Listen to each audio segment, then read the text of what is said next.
Curiosofobia. Roma, 1978. Um homem caminha apressado por uma rua silenciosa próxima ao Vaticano. Ele veste um terno cinza escuro, sapatos lustrados, e carrega uma maleta preta com discretos fechos dourados. Ninguém desconfia. Aos olhos dos que o cruzam, ele é apenas mais um banqueiro a caminho de uma reunião importante. Mas o conteúdo da maleta, em espécie, não será declarado. E o destino do dinheiro tampouco será investigado.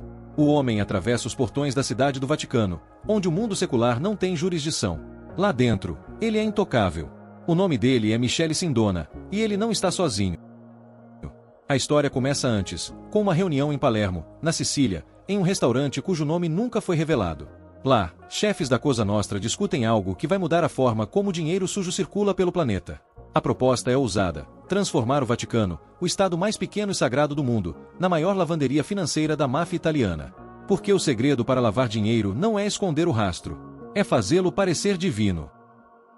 Nos anos 70, o Banco do Vaticano, oficialmente chamado de Instituto para as Obras de Religião, tinha regras financeiras próprias, separadas das normas internacionais. Isso o tornava perfeito para operações silenciosas. Nenhum investigador do governo italiano poderia acessá-lo sem autorização do próprio Papa. E o Papa da época, João Paulo I, estava começando a fazer perguntas demais.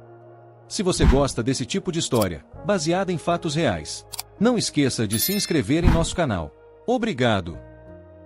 Michele Sindona era o elo perfeito. Financiador, conselheiro da máfia e amigo de bispos poderosos. Mas ele não trabalhava sozinho. Ao lado dele estava Roberto Calvi, presidente do Banco Ambrosiano, uma das maiores instituições financeiras privadas da Itália. Juntos, criaram uma teia de empresas fantasmas, contas secretas e doações religiosas falsas que movimentavam milhões de dólares em lucros do tráfico, extorsão, apostas ilegais e assassinatos por contrato. Tudo isso registrado como obras missionárias. Enquanto isso, o Banco do Vaticano ganhava prestígio, lucro e silêncio. Em menos de 5 anos, mais de 1,2 bilhão de dólares passaram por essas contas sagradas. O dinheiro era enviado para fundações católicas fictícias na América do Sul, África e Sudeste Asiático, onde voltava à Europa como investimento legal. Era a lavagem perfeita.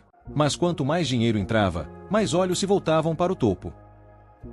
10 horas, no dia 29 de setembro de 1978, João Paulo I acorda mais cedo do que o habitual.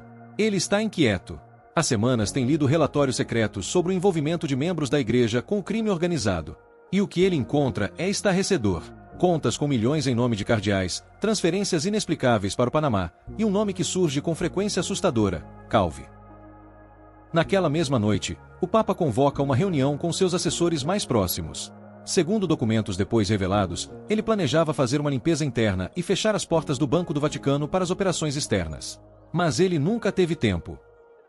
4h30, no dia seguinte, João Paulo I é encontrado morto em sua cama. Oficialmente, foi um infarto. Mas o corpo nunca foi autopsiado. E o relatório oficial é assinado por um médico que nunca o examinou. Em menos de 33 dias de pontificado, o Papa que ousou investigar a máfia estava morto. E a lavanderia, intocada.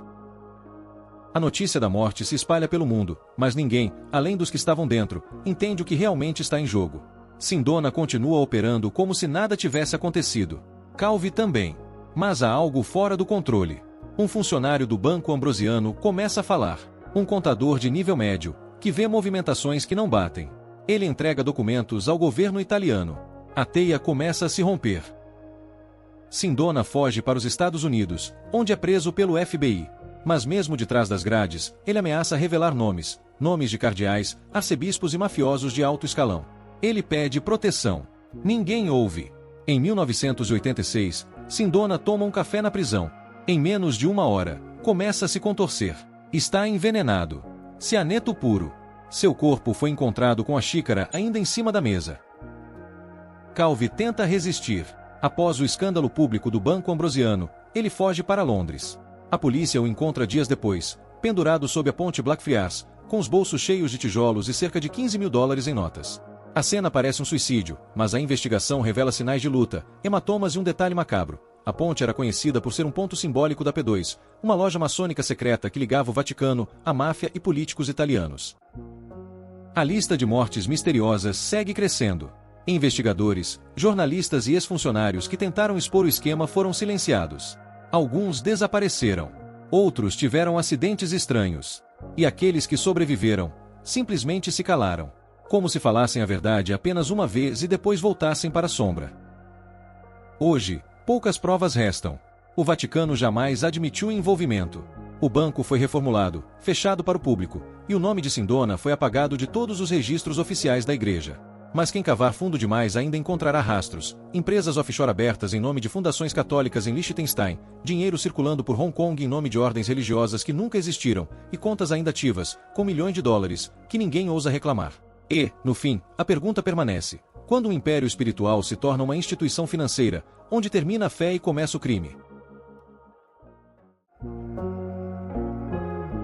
14h45, dentro de um cofre no coração do Vaticano, havia um dossiê, selado com cera vermelha, lacrado à mão por um dos secretários mais antigos da Cúria. Um documento que, segundo rumores, detalhava todas as movimentações bancárias ligadas ao Ambrosiano e ao Instituto para as Obras de Religião. Era chamado informalmente pelos funcionários de O Livro Negro de Deus. Ninguém sabia quem o escreveu, mas todos sabiam que, se viesse à tona, derrubaria não só cardeais, mas países inteiros. Enquanto o Vaticano se mantinha blindado atrás de seus muros e protocolos milenares, a Itália fervia. A comissão antimáfia encontrava ligações entre os chefões de Palermo e do Vaticano que pareciam impossíveis de justificar. O arcebispo Pomarcincus, presidente do Banco do Vaticano, se tornava alvo da mídia e da justiça, mas graças à sua imunidade diplomática, jamais foi preso ou sequer interrogado formalmente. Ele dizia: "Você não pode dirigir a igreja com ave-marias." E aparentemente, também não com declarações fiscais. Do lado de fora, a rede de poder seguia ativa. A máfia se reorganizava. Agora mais discreta, mais estratégica. Menos violência, mais influência. O dinheiro sujo continuava fluindo, mas através de instituições ainda mais sofisticadas, seguradoras suíças, bancos no Caribe e, ironicamente, ONGs ligadas à caridade. Algumas delas, registradas no próprio Vaticano. O cardeal que investigava discretamente os movimentos internos morreu em um acidente de carro. O freio não respondeu. O jornalista italiano que publicava matérias conectando Marcinkus à máfia sofreu um infarto aos 42 anos, 2 dias antes de lançar um livro. A secretária do Banco Ambrosiano desapareceu de seu apartamento em Milão. Nenhum arrombamento, nenhum sinal de luta. Apenas a porta trancada por dentro, e um manuscrito inacabado em sua mesa com as palavras "Eles sabem de tudo." 20 horas. Em 1982, após a queda de Calvi, a Interpol começa a vasculhar dezenas de empresas falsas registradas em paraísos fiscais. Em uma delas, encontra-se um endereço de correspondência ligado a uma congregação católica que nunca existiu. Na verdade, tratava-se de uma caixa postal que recebia depósitos mensais de mais de 100 mil dólares, justificados como doações de fiéis vindas da Colômbia. Mas o doador principal era um cartel conhecido da região de Medellín. É aí que entra um nome que ninguém esperava ver nessa história: Pablo Escobar. Segundo registros nunca confirmados oficialmente, Escobar utilizou o sistema Vaticano para enviar dinheiro à Europa nos anos 80. Em troca, doava generosamente para hospitais católicos na América Latina, que serviam como fachada para operações logísticas de cocaína. A simbiose era perfeita. A máfia italiana fornecia as rotas, os colombianos enviavam os produtos e o Vaticano lavava. As investigações apontavam que em um único ano, mais de 800 milhões de dólares haviam passado por essas operações. O suficiente para alimentar guerras, comprar eleições e calar dezenas de bocas. E ainda assim, nada disso jamais foi comprovado oficialmente. Porque o sistema era maior que qualquer um dos envolvidos. Ele era protegido por leis seculares, tratados diplomáticos e, acima de tudo, pela aura sagrada que impedia o público de acreditar que algo assim fosse possível. Afinal, quem ousaria acusar o próprio sucessor de Pedro? Em 1984, o Vaticano anunciou uma reestruturação completa do seu banco. Prometeu transparência, auditorias internacionais e um novo código de ética. Mas ninguém foi julgado. Nenhum centavo foi devolvido. E os arquivos mais comprometedores simplesmente desapareceram. Décadas depois, em 2012, um novo escândalo surgiria, o chamado Vatileaks. Documentos internos, cartas do próprio Papa Bento XVI, mostrando que a lavagem de dinheiro dentro do Vaticano nunca havia realmente cessado. Apenas evoluíra. Agora, ela se dava por meio de investimentos em imóveis de luxo em Londres, parcerias com bancos suíços e operações através de fundações de caridade. Era o mesmo jogo, só que com peças novas. O Papa Bento XVI renunciaria meses depois. A primeira renúncia papal em quase 600 anos. Oficialmente, por motivos de saúde. Nos bastidores, falava-se de chantagens internas, ameaças veladas, e de um sistema que nem mesmo o chefe máximo da igreja conseguia mais controlar. E no centro disso tudo, um nome: Instituto para as Obras de Religião. Ainda operando. Ainda intocável. Ainda protegido por um segredo que começou em cofres blindados, selado com votos de silêncio eterno, mas que ecoava nas paredes de mármore do Vaticano como uma confissão não dita. 23h30. No escuro de uma sala de arquivos da Via della Conciliazione, em Roma, um padre em fim de vida segura um envelope amarelado. Dentro, cópias de transferências bancárias, atas de reuniões e correspondências codificadas entre altos membros da igreja e representantes de famílias mafiosas. Ele hesita. Olha para o crucifixo pendurado na parede. Fecha os olhos. E decide que o mundo jamais saberá. Porque quando o pecado se mistura com a fé, não é o inferno que se abre. É o silêncio. 2h17. Um homem encapuzado atravessa a Praça de São Pedro em silêncio. Ele segura uma pasta de couro escuro, gasta pelo tempo. Está sozinho, mas sabe que está sendo observado.